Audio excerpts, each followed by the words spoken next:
আজকে একটি গুরুত্বপূর্ণ বিষয় আপনাদের সাথে শেয়ার করতে যাচ্ছি। বিষয়টি হচ্ছে ভয়। এই যে বর্তমান সময়ে যে আর্থকোয়াক হলো বা ভূমিকম্প হলো, এই ভূমিকম্পের ফলে সবারই একটা প্যানিকের মধ্যে থাকতেছে এবং এ থেকে প্যানিক অ্যাটাক বা ভয়ের মধ্যে আছে। ভয় সংক্রান্ত বিষয় নিয়ে আমি শেয়ার করতে যাচ্ছি doctor Waliullah Khan, integrated Medicare limited, diagnostic and consultation centre থেকে। এই যে ভূমিকম্প হলো বর্তমান সময়ে, এখন সবাই একটা কেমন একটা আতঙ্কের মধ্যে আছে। গতদিন একটা সেমিনার করলাম, ওই সেমিনারের মধ্যে দেখা যাচ্ছে হঠাৎ করে একটু কেমন একটা শব্দ হয়েছে। তো একজন প্রেজেন্টার যে ম্যাডাম ছিলেন, ম্যাডাম ভয়ে একদম আতঙ্ক হয়ে গেছেন যে আসলে কি হচ্ছে, কোন সমস্যা। মানে ব্যাপারটা হচ্ছে যে টোটাল লেকচারের মধ্যে সে প্যানিক হয়ে গেছেন যে ভূমিকম্প হচ্ছে কিনা, টোটাল সেমিনারটা স্টপ হয়ে গেছে। এরকম আরো কিছু ভয় আছে, যেরকম অনেকে লিফটে আটকি যে তার পরবর্তীতে দেখা যায় লিফটে উঠতেই ভয় পায়। মেয়েদের ক্ষেত্রে দেখা যায় ফার্স্ট ম্যানার্কিতে বা মেন্স যখন শুরু হয় তখন একটা ভয় থাকতে পারে, বা অনেক সময় মায়েরা যখন ফার্স্ট প্রেগনেন্সিতে হন তখন দেখা যায় যে একটা ভয় থাকে, যে এই ভয়টা তাদের এমন ভয় যে ওই সময়টা আসলেই তারা যেন মৃত্যুবরণ করবেন বা এরকম একটা ভয়। আরো অনেক ধরনের ভয় আছে, যে ভয়টা মূলত যে কোনো একটা সাডেন কারণে শুরু হয়েছে, এই শুরু হওয়ার পর থেকেই তারা ওইরকম কোনো বিষয় ঘটলেই তাদের মধ্যে ভয় তৈরি হয়ে যায়। যেমন কোন একটা, আমি একটা পেশেন্টের কথাই বলি, যে একটা পেশেন্ট সাডেন ঘুম থেকে উঠে দেখে যে তার, যেখানে গরু রাখে আর কি, গরুর ওই জায়গাতে গোয়াল ঘর বলা হয়, গোয়াল ঘরে আগুন ধরে গেছে। সে ঘুম থেকে উঠে দেখছে আগুন। এরপরে নর্মাল কোন আগুন ধরলেই তার সেই ভয় চলে আসে এবং সে মনে হয় যে এই মুহূর্তে আমি মারা যেতে পারি, এরকম বিষয়। তারপরে আরেকটা পেশেন্টের ক্ষেত্রে সে কোন একটা কারণে তার অ্যাম্বুলেন্স, সে দেখছে যে অ্যাম্বুলেন্স এসে তার মাকে নিয়ে যাচ্ছে বা খুব একদম গুরুতর মুমূর্ষু অবস্থায়। এরপর থেকে দেখা যায় অ্যাম্বুলেন্স বা যে কোনো এই ধরনের শব্দগুলো, পুলিশের এই গাড়ির সাউন্ড অথবা ফায়ার সার্ভিসের সাউন্ড, এই ধরনের সাউন্ড শুনলেই তার ভয়টা চলে আসে। তারপরে আরেকটা কেসের ক্ষেত্রে বলি, কোনো একটা পেশেন্ট হঠাৎ করে সে রাস্তাঘাটে চলতে যেয়ে কোনো সময় ডাকাতের হাতে পড়ছে। ডাকাতের হাতে পড়ার কারণে তার পিস্তল ধরছে, তাকে ভয় পেয়েছে। এই ধরনের একটা ভয়ের পর থেকেই তার সমস্যা। মাঝে সব সময় সে ভালো থাকে, মানে যে সময়টা ভয়ের বিষয়গুলো আসে সে মনে করেন যে ইনস্ট্যান্ট আমি মারা যাচ্ছি, এটাকে বলা হয় প্যানিক অ্যাটাক। যেটা হচ্ছে মনে হয় যে ইনস্ট্যান্ট এই মুহূর্তের জন্য আমি মারা যাচ্ছি, এবং পেশেন্টরা এইভাবে আমাদেরকে বলে থাকেন।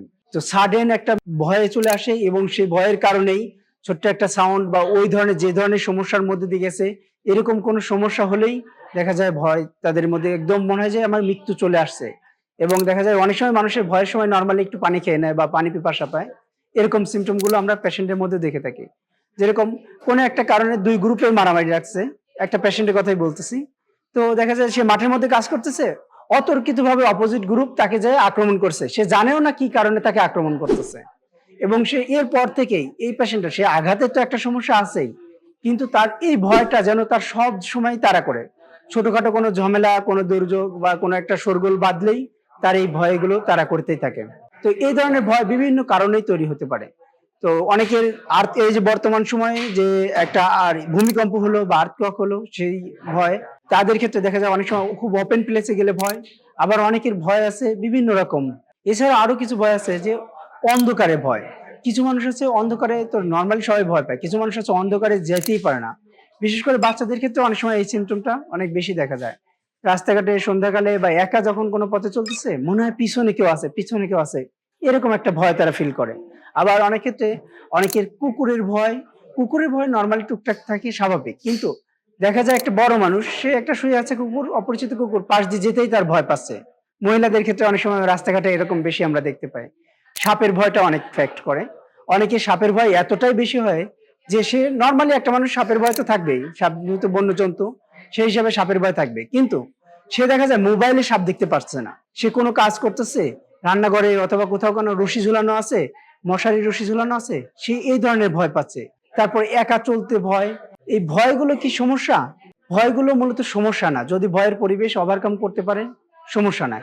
কিন্তু এই ভয় যদি স্বাভাবিক ইচ্ছা অতিরিক্ত হয়, তখন দেখা যায় একটা মানুষের বা বাচ্চাদের বা যে কোনো মানুষের নর্মাল কাজকর্ম করতেই তারে ভয়ের মধ্যে পড়ে দেয়। অনেকের ভয় আছে হাইট ফোবিয়া, খুব কমনলি। একটা মানুষের নর্মালি ৫-৬ তলা উপরে বিল্ডিং এর কোনো রেলিং নেই, পাশে যাইতে ভয় লাগবে, স্বাভাবিক হতে পারে।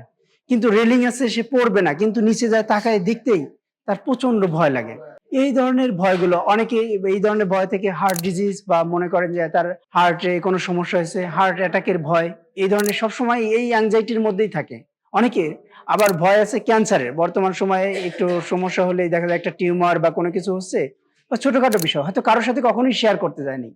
আমরা পেশেন্টদের থেকে যখন কেস নেই তখন তারা শুনতে, শুনতে বলে যে, "হ্যাঁ, আমার ভয় আছে।" কিন্তু সে কখনোই কারো সাথে শেয়ার করেনি। ভয়টা হচ্ছে ক্যান্সারের। তো এই ধরনের যত ধরনের ভয় আছে, অনেক সময় মানুষ দেখা যায় ছোট বাচ্চাদের বারবার বকাঝকা করেন। কিন্তু এই ভয়গুলো শুধু ছোট বাচ্চাদের না, বড়দের ক্ষেত্রেও হয়ে থাকে। তার স্বাভাবিক জীবনযাপন করতে সমস্যা হয়।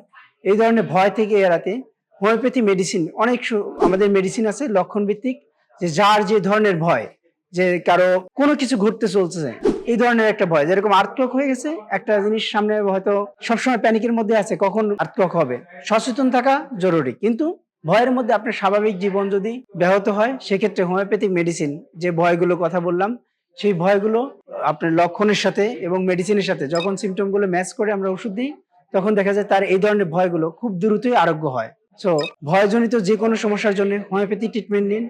ধন্যবাদ। দেখাবো অন্য কোনো ভিডিওতে। আল্লাহ হাফেজ।